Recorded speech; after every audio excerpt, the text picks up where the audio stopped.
हल्कू ने आकर अपनी पत्नी से कहा, सुनो, सहना आया है, लाओ जो रुपए रखे हैं उसे दे दूं, किसी तरह गला तो छूटे।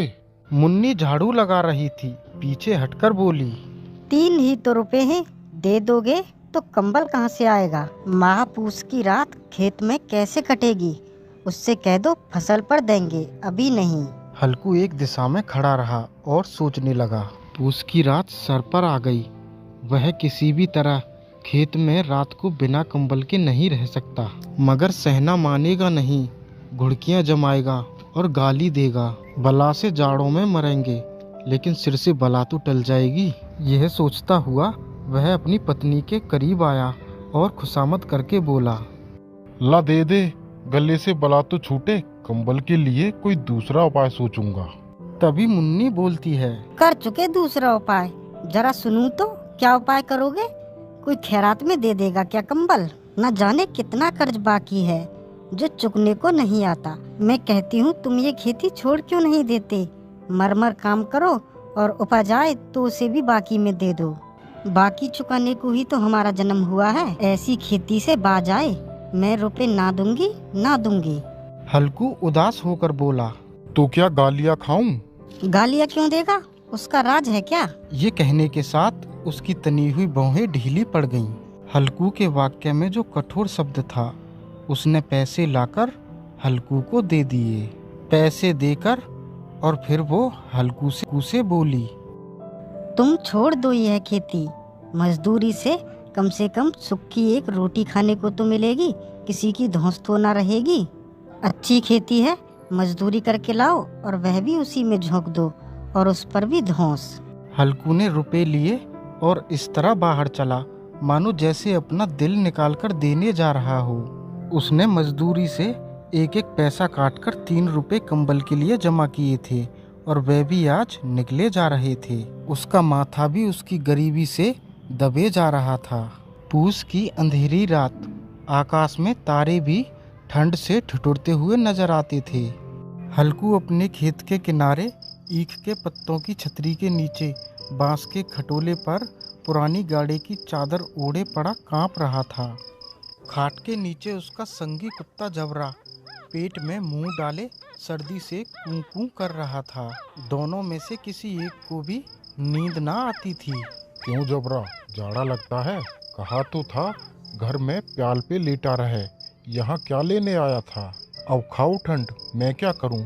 तुमने तो सोचा था मैं यहाँ हलवा पूड़ी खाने आ रहा हूँ। जो दौड़े दौड़े आगे आगे चले आए, अब रो नानी के नाम को। जबरा ने पड़े पड़े दुम हिलाई और कूकू की आवाज़ को शांत कर लिया। उसने सोचा कि उसके स्वामी को उसकी कूकू की आवाज़ से नींद नहीं आ रही है। हल्कू जबरा की ठंडी पीठ को सहलाते हुए बोला, कल से मत आना मेरे साथ, नहीं तो ठंडे हो जाओगे।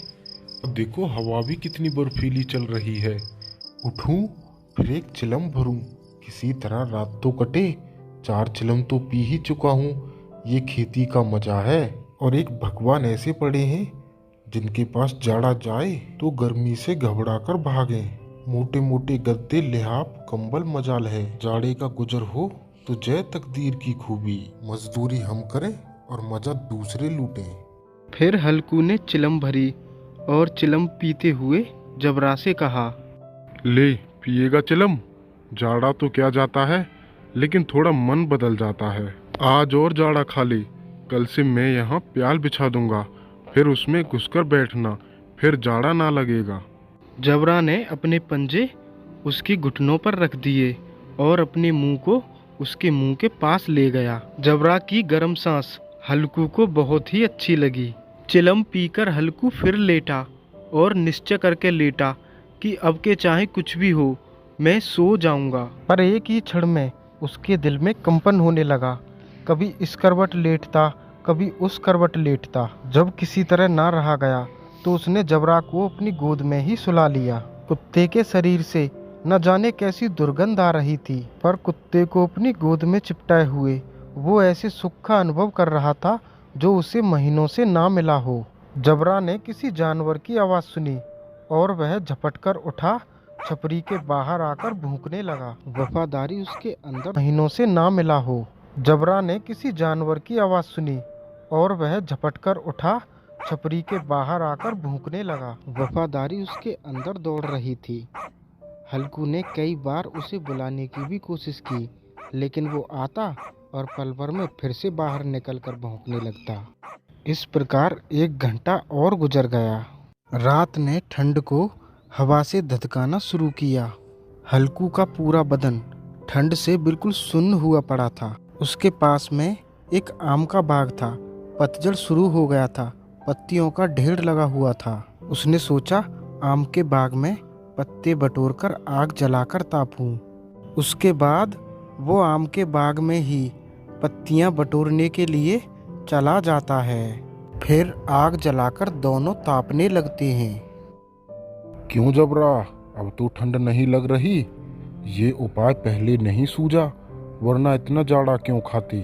ठंड से मेरा तो सारा शरीर ही सुन्न हो गया था। ये सब खेती का ही मजा है।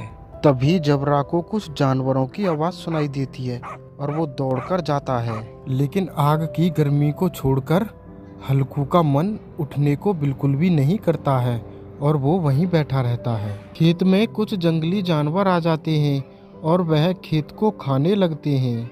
हल्कू को लगा कि जबरा के होते हुए कोई जानवर खेत में नहीं आ सकता। वो बेफिक्र होकर आग पर तापता रहता है और जानवर खेत का सफाया किए देते हैं और जबरा बेचारा वहीं खड़ा खड़ा भौंकता रहता है। आग की गर्माई में हल्कू को नींद आने लगती है और वो वहीं पर लेट जाता है और वहीं पड़े पड़े उसे नींद आ जाती है। फिर अगले दिन सुबह को हल्कू वहीं पड़ा रहता है। तभी उसकी पत्नी वहां आती है और उसे जगाती है। हे भगवान, ये देखो कैसे पड़े हुए हैं। अरे जनाब, नींद पूरी हो गई हो तो उठ जाइए। अब जानवरों ने पूरे खेत का सफाया कर दिया है। ऐसे भी भला कोई सोता है? अब कर्जा भी मजदूरी करके चुकाना पड़ेगा। अरे भगवान, तुम्हें खेत की पड़ी है, यहाँ मेरी जान पर आ गई। तुम्हें पता है कितनी मुश्किल से ये रात कटी है। चलो ठीक है, कम से कम ठंड में अब यहाँ तो न सोना पड़ेगा।